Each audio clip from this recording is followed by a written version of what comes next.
ನೀವೆಲ್ಲ ಬೋರ್ಗೆ ಒತ್ತಾಯ ಮಾಡಿದ್ರಿ. ನಿಜ, ಬೋರ್ ಕೊಡಬೇಕು.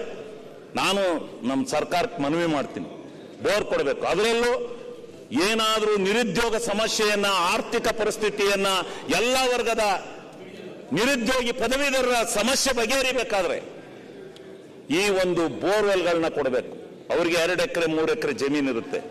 ಅವರ 3 ಎಕರೆ ಜಮೀನಲ್ಲಿ ಬೋರ್ ಕೊರ್ಕೊಂಡು ಅಲ್ಲಿ ಹಸುಗಳನ್ನು ಸಾಕೊಂಡು ತರಕಾರಿ ಬೆಳ್ಕೊಂಡು ನಿಜವಾಗ್ಲೂ ಇವತ್ತು ಎಷ್ಟು ಮಟ್ಟಿಗೆ ಆ ಸುಖ ಜೀವನವನ್ನು ಅನುಭವಿಸ್ತಾ ಇದ್ದಾರೆ ಅನ್ನೋದಕ್ಕೆ ನಾನು ಕಾರಣ. ನನ್ನ ಕ್ಷೇತ್ರಕ್ಕೆ ಬನ್ನಿ, 1-1.5 ಸಾವಿರ ಜನ ನಿರುದ್ಯೋಗಿ ಪದವೀಧರರು, ಎಲ್ಲಾ ವರ್ಗದ ಜನ, ಎಲ್ಲಾ ಜಾತಿಯ ಜನ ಹೈ ಕ್ಲಾಸ್ ಆಗಿ ಇವತ್ತು ಸುಖ ಜೀವನವನ್ನು ಮಾಡ್ತಾ ಇದ್ದಾರೆ.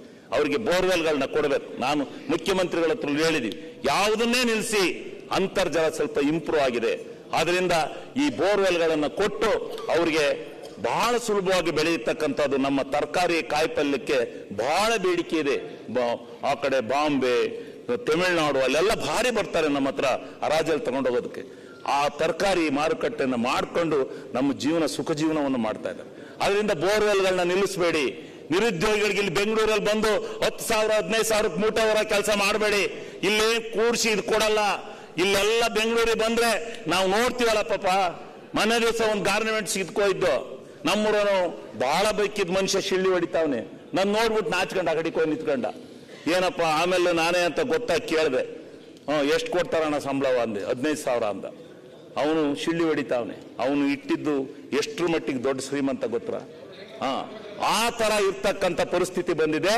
ಬೆಂಗಳೂರಿಗೆ ಬರೋದನ್ನ ತಪ್ಪಿಸಿ ಅಲ್ಲೇ ಅವರ ಜೀವನವನ್ನು ಸಾಗಿಸ್ಲಿಕ್ಕೆ ನೀವೆಲ್ಲ ನಿಜವಾಗ್ಲೂ ಅವರಿಗೆ ಆರ್ಥಿಕವಾದಂತ ಸಂಕಷ್ಟವನ್ನ ತಪ್ಪಿಸ್ಲಿಕ್ಕೆ ಇಂಥ ಆರ್ಥಿಕ ಸೌಲಭ್ಯಗಳನ್ನು ಕೊಡ್ತಕ್ಕಂಥ ಬಹಳ ಸುಲಭವಾಗಿ ಇವತ್ತಿನ ದಿವಸ ವ್ಯಾವಹಾರಿಕವಾಗಿರ್ತಕ್ಕಂಥ ವೃತ್ತಿಗಳನ್ನು ಮಾಡಲಿಕ್ಕೆ ನೀವು ಈ ಕೆಲಸವನ್ನ ಮಾಡಿಕೊಡ್ಬೇಕು ಅಂತಕ್ಕಂಥ ಮಾತನ್ನು ಸತ್ಯ ನಾನು ಈ ಸಂದರ್ಭದಲ್ಲಿ ಹೇಳ್ತೀನಿ.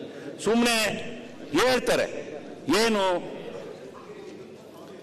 ಇಂದಿನ ಒಂದು ಹೇಳಿದ್ರು ಪೇಪರ್ ಆಡಿಟ್ ಅಲ್ಲ, ಪೇಪರಲ್ಲಿ ಅಡ್ವರ್ಟೈಸ್ಮೆಂಟ್. ಪೇಪರಲ್ಲಿ ಏನು ಮುಖ್ಯಮಂತ್ರಿಗಳು ನಂದು ಅಡ್ವರ್ಟೈಸ್ಮೆಂಟ್ ಹಾಕಿ ಅಂತ ಹೇಳಿದ್ರ? ಅವ್ರು ಯಾಕೆ ಸುಮ್ಮನೆ ಅವೆಲ್ಲ ಟೀಕೆ ಮಾಡಬೇಕು? ಅವ್ರು ಯಾತಕ್ಕೆ?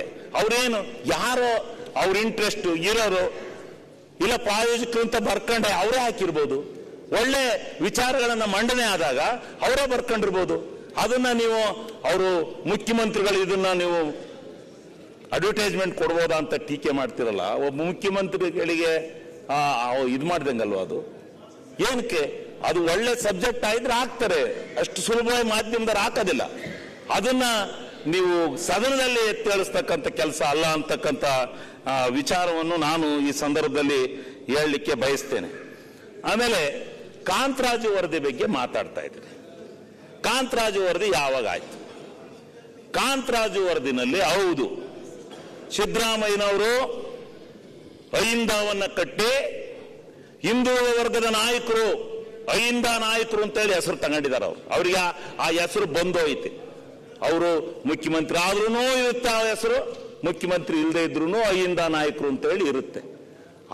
ಅಂತವ್ರನ್ನ ಆ ಕಾಂತರಾಜು ವರದಿ ಬಗ್ಗೆ ನೀವು ಪ್ರಸ್ತಾಪ ಮಾಡ್ತಿರಲ್ಲ, ಕಾಂತರಾಜು ವರದಿನಲ್ಲಿ ಮಾಡಿ ಅವ್ರು ಬಿಟ್ಟೋಗಿ 5 ವರ್ಷಗಳ ಕಾಲ ನಿಮ್ದೇ ಸರ್ಕಾರ ಇತ್ತಲ್ಲ, ನಿಮ್ದೇ ಇತ್ತಲ್ಲ ಸ್ವಾಮಿ. ನೀವು ಆ ಸಮಯದಲ್ಲಿ ಆ ವರದಿಯನ್ನ ಕುಮಾರಣ್ಣಿದ್ದ ನೀವು 3 ವರ್ಷ ಇದ್ರಿ.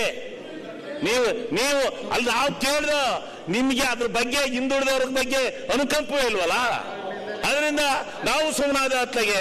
ನೀವು ಆ ವರದಿನ ತೆಗೆದೇ ನೋಡ್ಲಿಲ್ಲ ಅವ್ರು ಯಾರು ಏನ್ ಮಾಡಿದ್ರಿ ಅಂತ. ಅಣ್ಣ ಕೇಳ್ಕ ಕುಮಾರಣ್ಣಿಂದ ನಿಮ್ ಸರ್ಕಾರ ಬಂದಿದ್ದು ಬಿಜೆಪಿ. ಎಲ್ಲೆತ್ತು ಬಿಜೆಪಿ?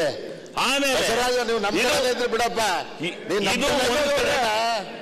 ಕಾಂತರಾಜು ವರದಿ ಬಗ್ಗೆ ನಾವು ಈಗಲೂ ಭದ್ರಾಗಿದ್ದೇವೆ. ಕಾಂತರಾಜು ವರದಿಯಲ್ಲಿ ಏನು ಮಹತ್ವದ್ದು ಇದೇನು ಅಡಗಿಲ್ಲ. ಅದರಲ್ಲಿ ಎಲ್ಲ ಜಾತಿ ಗಣತಿ ಬರುತ್ತೆ, ಯಾರ್ಯಾರು ಎಷ್ಟೆಷ್ಟು ಜನ ಇದೀವಿ ಅಂತೇಳಿ ಬಿಂಬಿತವಾಗುತ್ತೆ ಅಷ್ಟೇ. ಅದರಲ್ಲಿ ಇನ್ನೇನು ಅಡಗಿಲ್ಲ. ಅದರಲ್ಲಿ ಯಾವ ಸವಲತ್ತನ್ನು ಕೊಟ್ಟಿಲ್ಲ, ಏನು ಕೊಟ್ಟಿಲ್ಲ, ಏನು ಇಲ್ಲ. ಗಣತಿನಲ್ಲಿ ಇದಾಗಿದೆ. ಅದು ಬರುತ್ತೆ, ಯಾವ್ಯಾವ ಸಮಾಜದವರು ಎಷ್ಟೆಷ್ಟು ಜನ ಅವ್ರೆ ಅಂತ ಗೊತ್ತಾಗುತ್ತೆ ಅಷ್ಟೇ. ಅದ್ರಲ್ಲಿ ಬೇಕು ಅಂದ್ರೆ ನೀವೆಲ್ಲ ಸೇರಿ ಇದು ಮಾಡ್ಲಿ, ಇಲ್ಲ ಅಂದ್ರೆ ಬೇಕಾರೆ ಯಾರಿಗೂ ಗೊತ್ತಾಗೋದು ಬೇಡಪ್ಪ ಹಂಗೆ ಮುಚ್ಚಿಡೋಣ ಅಂತ ಅಂದ್ರೆ ಹಂಗೆ ಮುಚ್ಚಿ ಇಟ್ಬಿಡೋಣ, ಅದಕ್ಕೇನಂತ ಅದರಲ್ಲಿ ಹೇಳ್ದು ಆಮೇಲೆ